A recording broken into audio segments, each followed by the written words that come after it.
जासूसी की रिपोर्ट पर संसद में सरकार का बयान भी आया है, वो भी हम आपको बता रहे हैं कि क्या बयान है वो। जासूसी कांड से सरकार का कोई लेना देना नहीं है, ये वैष्णव का कहना है। भारत के लोकतंत्र को बदनाम करने का ये षड्यंत्र है, ये भी मंत्री ने साफ कहा है और कहा है कि इससे कहीं कोई लेना देना नहीं है सरकार का। जबकि आरोप विपक्ष सरकार पर ही लगा रहा है, जितने भी गंभीर आरोप हैं वो सरकार के ऊपर लगाए जा रहे हैं। हमारे साथ संजीव झा भी जुड़े हुए हैं, आम आदमी पार्टी के नेता, लेकिन उनके पास जाने से पहले हम आपको वो बयान सुनवाते हैं जो दिया गया है सरकार की तरफ से। Don't dispute that the data has nothing to do with surveillance or with NSO, so there can be no factual basis to suggest that a use of the data somehow equates to surveillance. The press reports of 18 July 2021 also appear to be an attempt to malign the Indian democracy and its well-established institutions. The company whose technology was allegedly used has denied these claims outrightly. तो लगातार ये बहस जारी है, सवाल उठाए जा रहे हैं, सरकार की तरफ से मना किया जा रहा है। संजीव झा हमारे साथ जुड़े, उनके पास मैं जाऊंगा, और अतुल पाटिल भी हमारे साथ मौजूद है, रवि ओझा मौजूद है, उनके पास भी जाऊंगा, प्रदीप सिंह वरिष्ठ पत्रकार मौजूद है। लेकिन एक रिएक्शन जल्दी से मैं अपने सहयोगी से लूंगा। मनीष झा हमारे साथ जुड़े हुए। मनीष, जल्दी से बताइए कि बीजेपी क्या सोच रही है, क्या रणनीति है? मामला अब संसद से सड़क तक आ रहा है और कांग्रेस काफी एग्रेसिव है, उसके तेवर काफी तल्ख दिखाई दे रहे इस मुद्दे पर। जी हाँ, बिल्कुल। देखिए, बीजेपी या कहें कि सरकार अगर क्या सोच रही है, तो संसद में जिस तरह से आईटी मिनिस्टर ने अपना बयान दिया, फिलहाल तो उन्हें यही लगता है कि ये मामला थोड़े दिन के बाद शांत हो जाएगा।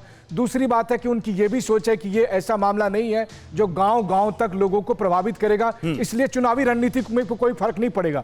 लेकिन बात दूसरी है, बात यह है कि मैं और सुप्रिया उसी दिन संसद परिसर में ये बात कर रहे थे कि गरुड़ पुराण में लिखा है कि जो व्यक्ति किसी दूसरे की बात छुपकर सुनता है वो अगले जन्म में छिपकली होता है। तो क्या गरुड़ पुराण लिखते समय उस समय फोन टैपिंग होती थी? क्या उस समय पेगासस होता था? लेकिन ये चीजें होती है, सरकारों पर आरोप लगते हैं, भारत ही नहीं दुनिया भर की सरकारों पर आरोप लगते हैं। ज्यादा दिन नहीं हुए हैं, अभी कांग्रेस ये आरोप लगा रही है, लेकिन इसी साल मार्च में राजस्थान की अशोक गहलोत सरकार पर ये आरोप लगे थे कि उन्होंने अपने नेताओं और मंत्री की फोन टैपिंग की थी ताकि गहलोत और पायलट के झगड़े में गहलोत को एडवांटेज मिल सके। और 2013 में अरुण जेटली की फोन टैपिंग का मामला सामने है। तो हमें सैद्धांतिक तौर पर यह समझने की जरूरत है, ऐसी कोई सरकार नहीं है, ऐसी कोई हिंदुस्तान में सरकार नहीं बची जिस पर यह आरोप विपक्ष ने लगाए न हो। संजीव झा आम आदमी पार्टी के नेता हमारे साथ जुड़े हैं। संजीव झा, सरकार मना कर रही है, ऐसी कोई सरकार नहीं है जिस पर यह आरोप लगे नहीं हो, चाहे ये मोदी सरकार हो, मनमोहन सरकार हो, या उसके पहले चंद्रशेखर की सरकार रही हो। आखिर विपक्ष आधार क्यों नहीं दे रहा? अगर सच में कोई जांच चाहिए तो देखिए, मुझे बड़ा आश्चर्य लगता है कि ये कोई साधारण मामला नहीं है, कोई साधारण आरोप नहीं है। ये आरोप इस देश की अस्मिता, इस देश की सुरक्षा से जुड़ा हुआ है कि अगर वो कोई कंपनी अगर आपके सरकार की मदद से या किसी की मदद से अगर आपके फोन की टैपिंग हो रही है, आपकी घर की बातें, सरकार की कामकाज की बातें, सुरक्षा की बातें अगर किसी तक पहुंच रही है, तो समझिए कितना बड़ा संकट इस देश पे है। मुझे आश्चर्य इस बात की होती है कि आखिर प्रधानमंत्री या इनके मंत्री बिना किसी प्रोब के ये क्लीन चिट क्यों एनएसओ को दे रहे हैं? नहीं, एनएसओ का तो खुद का बयान है। देखिए, बीजेपी के ही बड़े नेता ये बयान से ट्वीट करके कह रहे हैं, ये सवाल एनएसओ से भी हुए हैं। कमर्शियल कंपनी है जो प्रॉफिट और लॉस के लिए, प्रॉफिट के लिए अपनी इस स्पाईवेयर को बेचती होगी।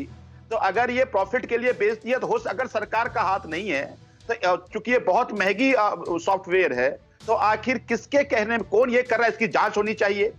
अड़ी सोमवार से शुक्रवार शाम 6 बजे सिर्फ TV9 भारतवर्ष पर।